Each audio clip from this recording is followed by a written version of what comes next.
If a young person asked you for career advice today, what would you tell them? Get a good education maybe, start your own business, do something you love? Well, that might have been the advice of yesteryear, but it counts for nothing now. Starting your own business is hard, and it's actually fraught with risk. You see, government piles up the impediments to success, and then a simple slip of the tongue or some non-compliance with the demands of PC tyrants can see your venture cancelled. And even if you do what you love, you still have to make a buck because the cost of living, thanks to the crazy regulations we have in this country, is soaring. And what about a good education? Well, good luck with that, because if you're talking about gaining knowledge or valuable skills, it's proving harder and harder to find. Not that you're guaranteed a decent job, even if you succeed. Today, if you want a lucrative and reliable career, you can toss out all that old-fashioned bunkum and get yourself a degree in sociology or gender studies or white privilege. The best thing about it is you need the lowest available ATAR for any sentient human being. Just turn up to school, you'll get about 60, and that will get you into these degrees. And when you're finished, a degree in non-normative sexualities or some similarly useless pursuit, that's the passport to a gig in the public service. Now, the public service, you see, is the only place that offers job security, job flexibility, insane salaries, and no accountability. I mean, what's not to love about that? Well, there's plenty not to love if you actually work outside of this sheltered workshop. You see, our top-tier public servants earn double what the Prime Minister does, and with layer upon layer underneath them exceeding generous ministerial pay packets. They get the taxpayer-funded travel in business class, more generous superannuation than the rest of us, flexible work hours, and it's almost impossible to get the sack.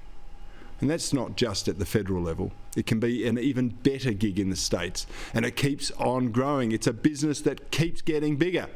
Take Victoria, for instance.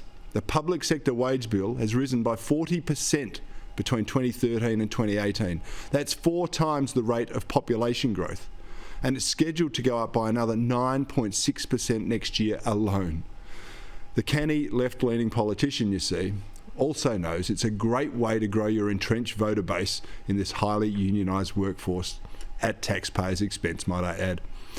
But it's much the same around the rest of the country. It doesn't matter if it's Labor or Liberal governments. In South Australia, something like 1 in 7 people, 1 in every 7 people employed are part of the public sector. Now, they are the people the rest of the workers and small business owners pay to do whatever it is that they do all day. And so I want you to think about this. In 2020, public sector salaries in New South Wales alone amounted to more than $47 billion. In Victoria, it was $38 billion. It was $34 billion in Queensland, $17 billion in Western Australia, and nearly $12 billion in South Australia. All up, $174 billion was spent to employ more than 2 million public servants every single year. And if you exclude the public servants themselves, there are only around 7 million people in full-time employment in the whole country.